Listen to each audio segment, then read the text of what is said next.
Right now, Washington in a state of emergency, floods, road closures, and rescues going on across the state. Hi, everyone. I'm Laura Papetti, and thank you so much for joining us here on KREM 2 News at noon. Let's take a look at this video showing Coast Guard members rescuing 4 people. This is from the roof of their home. Flood waters were reaching about 10 feet. You can see dramatic. The situation is, the word that was used by in the briefing earlier is unpredictable. And that's what we want to communicate to Washingtonians. This situation is extremely unpredictable. We're using the best information we can to provide guidance to the people of the state, but it is unpredictable.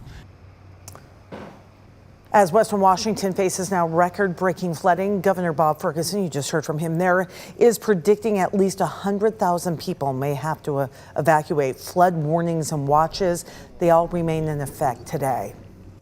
And it's not only Western Washington being impacted by this atmospheric river. All across North Idaho, Shoshone County is in a state of emergency as right now multiple rivers are running high. Meantime, some people who live in Clark Fork have evacuated as those water levels are inching closer to homes. You can see it and hear it there. This is a look at East Spring Creek Road near Clark Fork. Evacuations, again, are in place for people who live near that road. The entire town of Clark Fork also under a boil order as some of the pipes have now been washed away. KREM 2's Christian Garza went to Bonner County where crews are watching the water levels very closely. As the creeks continue to flood, every once in a while, every decade or so, it floods. I'm watching the road go by. Residents and law enforcement alike are left wondering what the aftermath of this weather event in their small town will look like.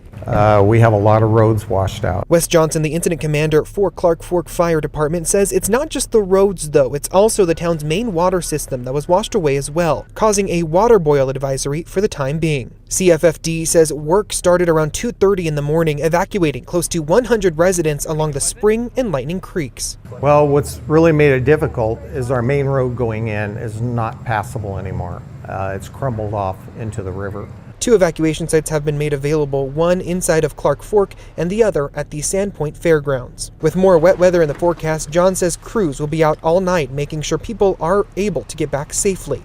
However, it will still be a long time before Clark Fork looks the way it did just earlier this week. Lots of repair. Christian Garza, KREM 2 News.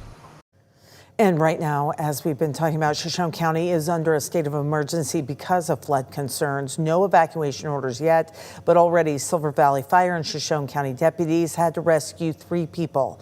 This was in Kingston, about 8 miles up Coeur d'Alene River Road. Luckily, no one was hurt, and the family was trapped in their home as the water continued to rise.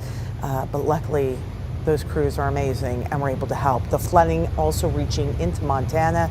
Now Lincoln County commissioners are declaring a state of emergency there.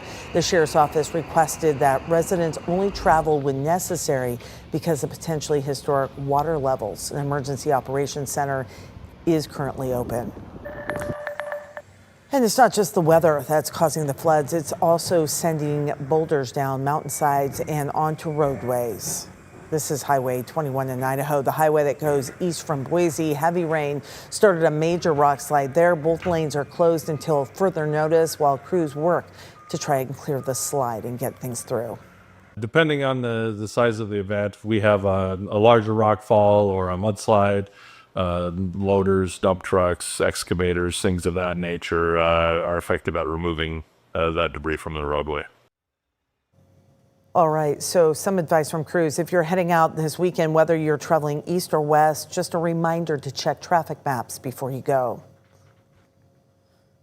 WashDOT has live traffic maps that show road closures, and as you can see, lots of closures, especially on the west side of the state right now, and the Idaho Transportation Department has similar maps on its website, so definitely tune into that if you're going to be traveling. All right, meteorologist Thomas Patrick, he is standing by in the Outdoor Weather Center to let us know not just the rest of the day, of course, Thomas, but everybody kind of heading into the weekend wondering what to expect.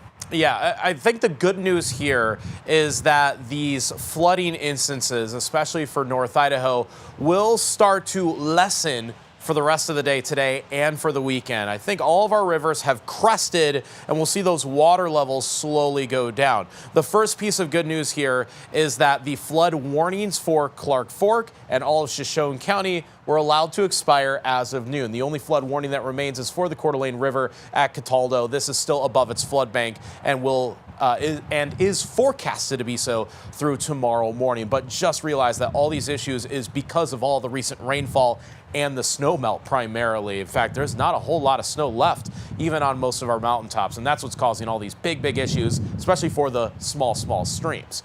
Meanwhile, there are still fog advisories for central Washington. That goes until 1 p.m. Some low visibility areas around Moses Lake, Ritzville, and through Lincoln County. Really, over Spokane and Coeur d'Alene, most of the moisture has been materialized as mist and drizzle, though I actually don't see any rain droplets falling here, which is why I felt actually comfortable wearing the suit here outside. And it's still almost like 50 degrees right now. You hear just a little bit of a breeze, nothing severe like earlier in the week, and our temperatures will still be upper 40s or low 50s today. So the heat, the December heat that is, will absolutely continue, although we will get a large break from the rain at least for the weekend ahead.